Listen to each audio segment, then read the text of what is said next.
चार चुनाव में लगातार बढ़ रहा बवाल। मतदान केंद्र पर जमकर हंगामा और नारेबाजी। मतदाता सूची के 2 पन्ने पर बवाल। चुनाव आयोग के खिलाफ जबरदस्त आक्रोश। मानिकपुर के ऊंचे गांव का ये पूरे मामला। मतदान केंद्र पर जमकर हंगामा। मतदाता सूची के 2 पन्नों पर बवाल। चुनाव आयोग के खिलाफ जबरदस्त आक्रोश।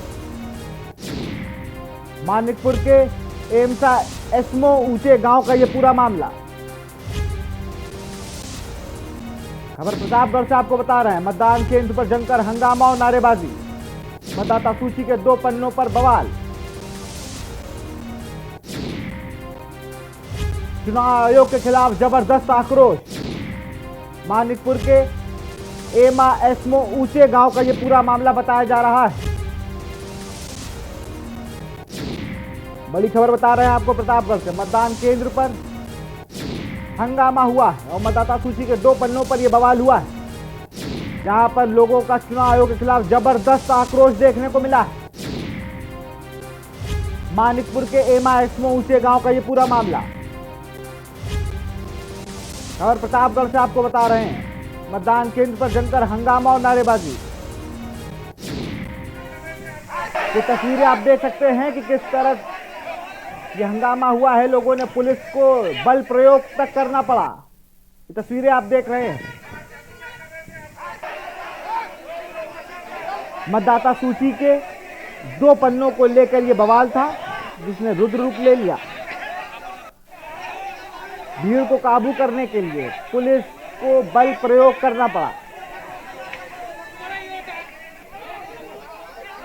तस्वीरें आप देख रहे हैं। फर्जी तो आप डालेंगे, आप डाल रहे हैं।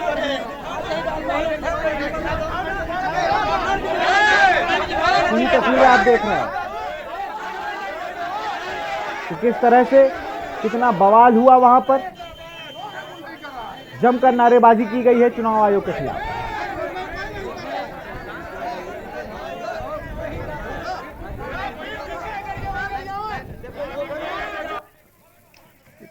दो तस्वीरें आप देख रहे हैं टीवी स्क्रीन पर। एक पर 2 पन्ने के मतदान, वहां पर नाम में कुछ दिक्कतें थी, उसका बवाल है। और दूसरे में आप देख रहे हैं पुलिस कर्मी ने फर्जी वोट डालते लोगों ने पकड़ा है। ये दूसरी तस्वीर प्रतापगढ़ की मानिकपुर थाना क्षेत्र की है, जहां पर लोग आक्रोशित हुए। पुलिस वाले पे फर्जी वोट डालने का आरोप है।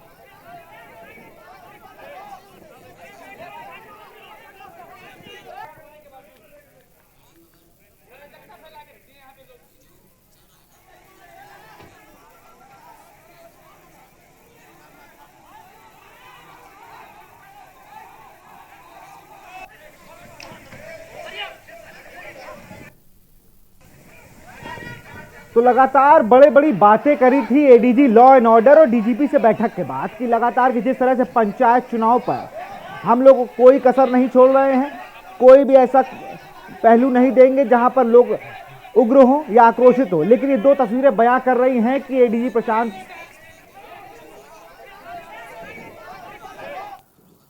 और पूरे प्रदेश में ही देखने को मिल रहा है, चाहे वो पहला चरण हो या दूसरा चरण। और अमरोहा से आपको खबर बता रहे हैं, मतदान के दौरान फायरिंग कर दी गई है। बड़ी खबर आपको बता रहे हैं अमरोहा से। मतदान के दौरान फायरिंग कर दी गई।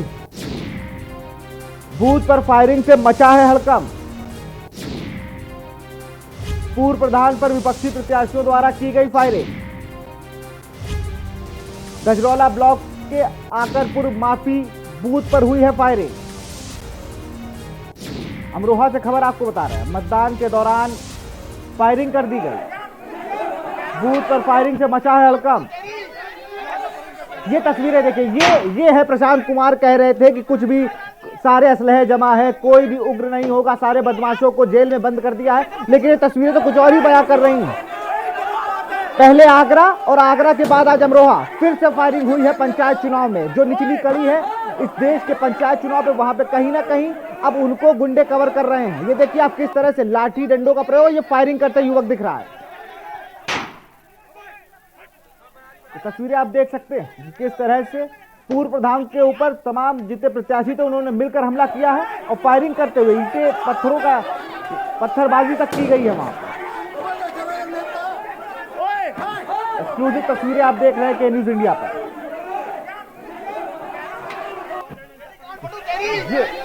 ये देख सकते हैं आप किस तरह से दबंग को कोई फर्क नहीं पड़ रहा है कि पुलिस प्रशासन क्या है और सीधे उसको गोली चलाने में कोई गुरेज नहीं है। सामने सामने गोलियां चल रही हैं लेकिन पुलिस कुछ भी करने में असमर्थ है।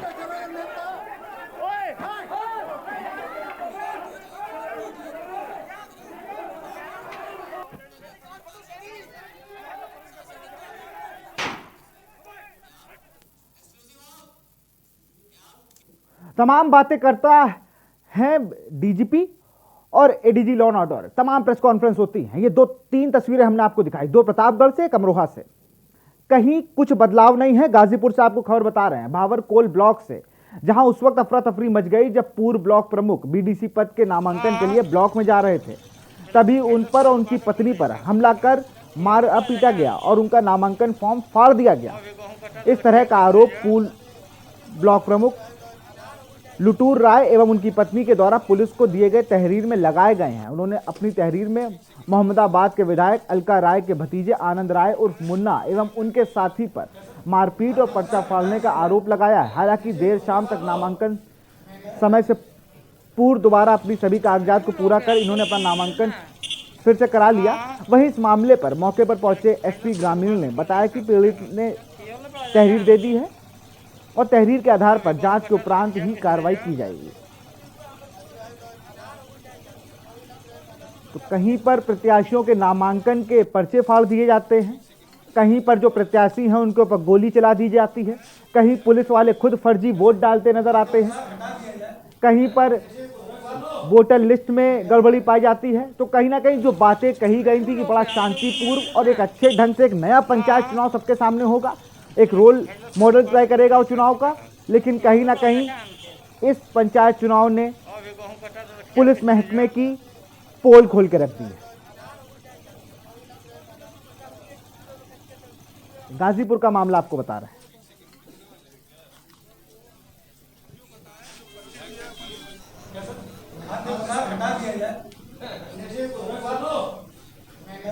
मामला आज विकासखंड परिसर में दोपहर के आसपास एक पक्ष ने आरोप लगाया कि वे स्वयं और उनके घर की एक महिला नामांकन हेतु आई थी और उनके विपक्षी द्वारा उनके पर्चे फाड़ने की बात उन्होंने बताई है और इस संबंध में इन्होंने जो सूचना दी है उसको जांच कराया जा रहा है। जैसा तथ्य आएगा उसके अनुसार अग्रिम वैधानिक कार्रवाई की जाएगी। हम लोगों का बूथ चूँकि जो जहाँ पर्चा दाखिल हो रहा है वो किनारे उधर बना हुआ था।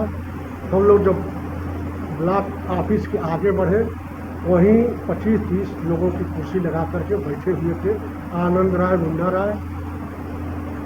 राय उनको मुन्ना राय और उनके साथ 25-30 लोग थे। तुरंत जो ही हम लोगों के सामने पहुँचे ये लोग उठ करके हम लोगों का पर्चा छीन लिए और पर्चा छीन करके फाड़ करके फेंक दिए।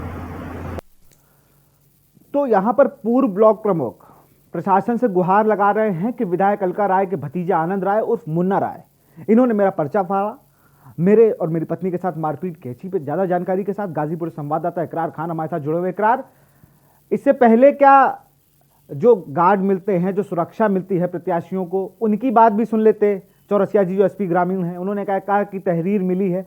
जब जानते हैं कि इतने ज्यादा सेंटिमेंट भरे ये चुनाव होते हैं, तमाम वादे इन्होंने किए थे प्रेस कॉन्फ्रेंस करके कि पंचायत चुनाव में कुछ नहीं होने देंगे, कोई भी हिंसा की खबर नहीं आएगी, लेकिन ये कहीं ना कहीं उनके दावों की पोल खोलता है।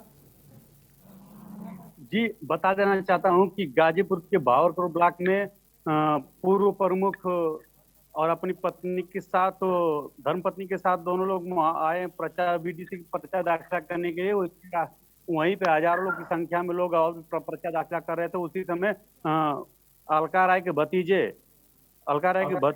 और उनके साथ कुछ साथियों ने जो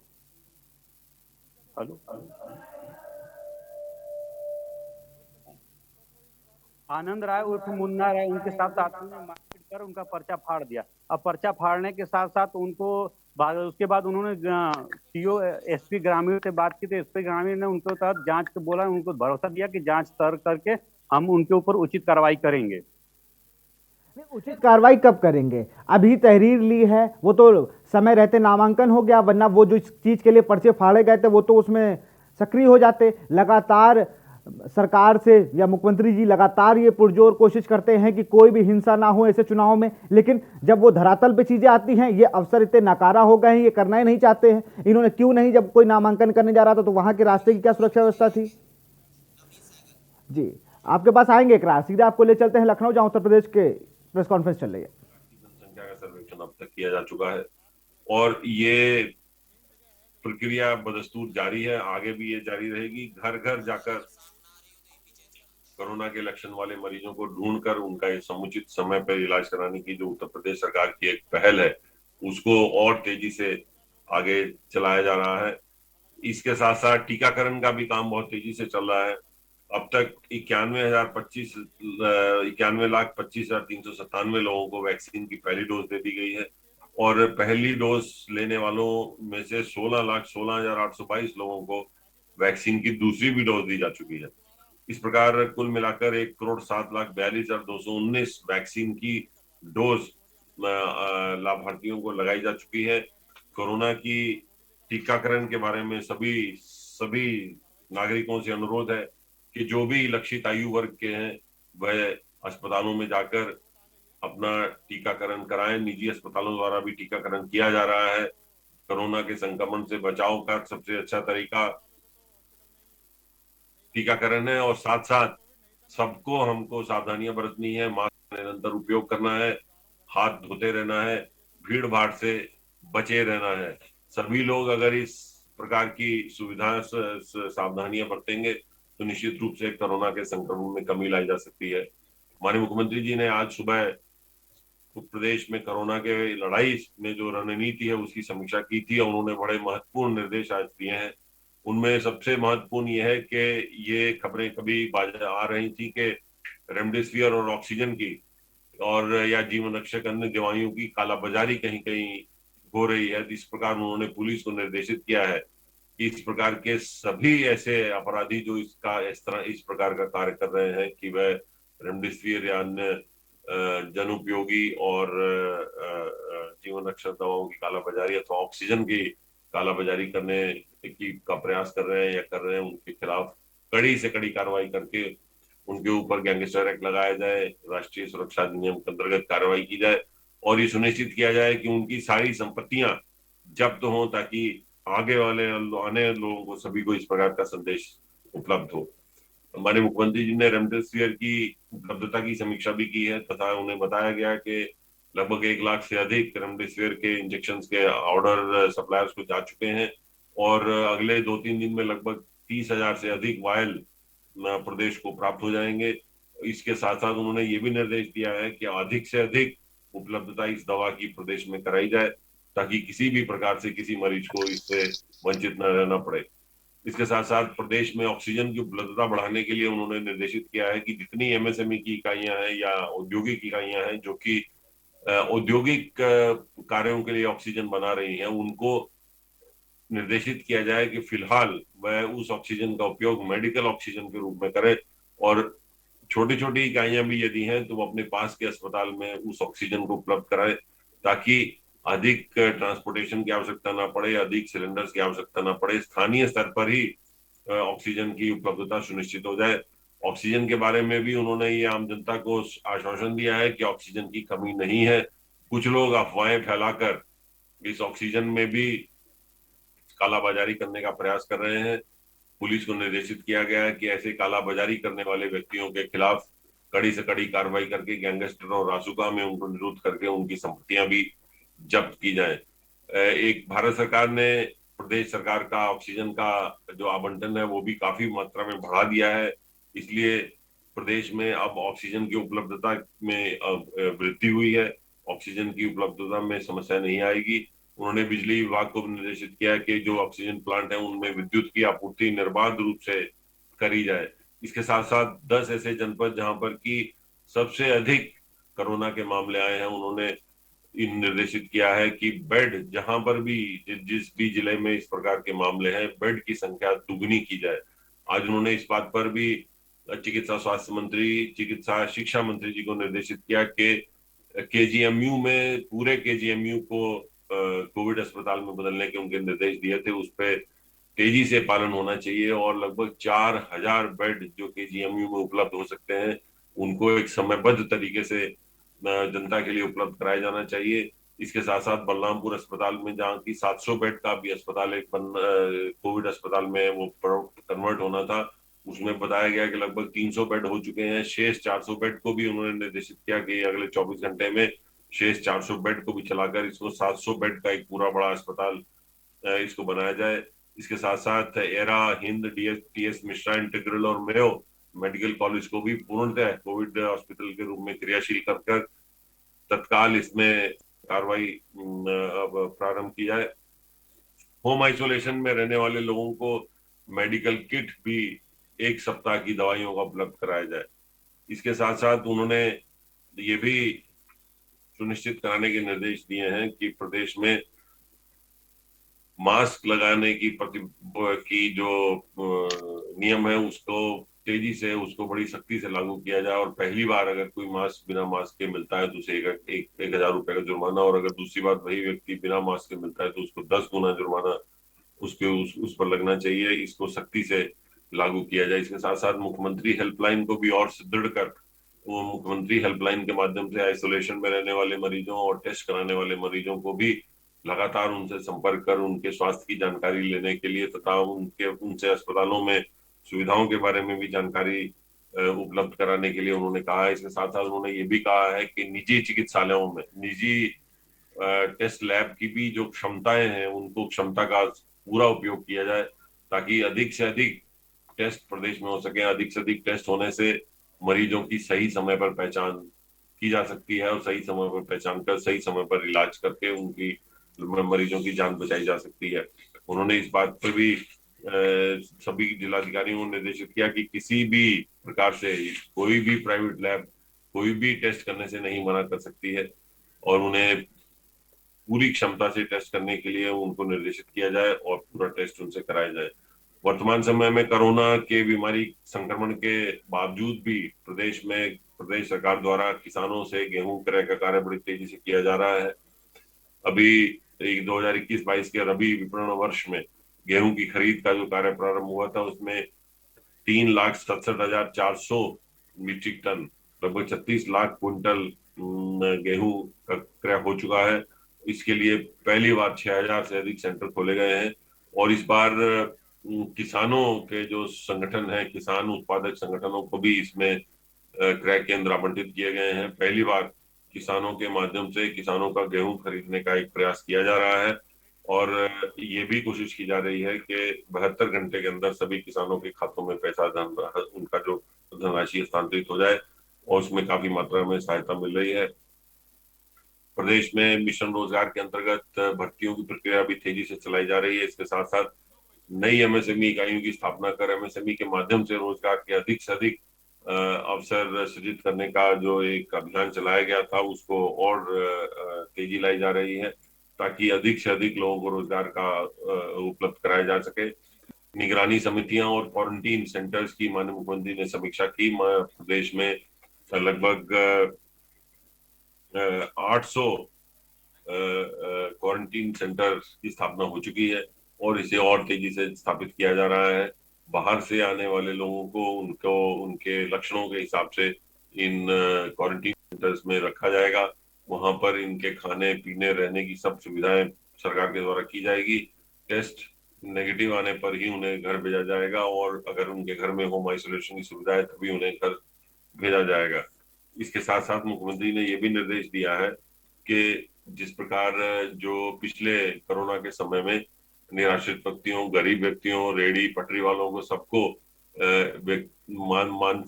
मासिक उन्हें एक सरकार की तरफ से धनराशि और राशन उपलब्ध कराया गया था। इस बार फिर वो उपलब्ध कराया जाए उसकी आकलन करने का निर्देश सभी विभागों को दिया गया है और शीघ्र ही इसका वितरण भी प्रारंभ होगा। धन्यवाद।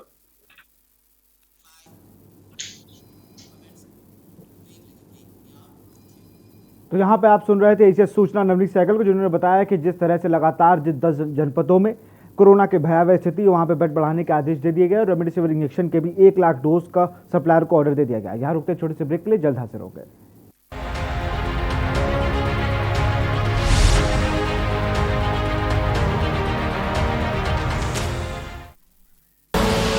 आप देख रहे हैं के न्यूज, खबरों का सारथी। नमस्कार। कोरोना फिर लौट आया है। इस बार युवाओं को ज्यादा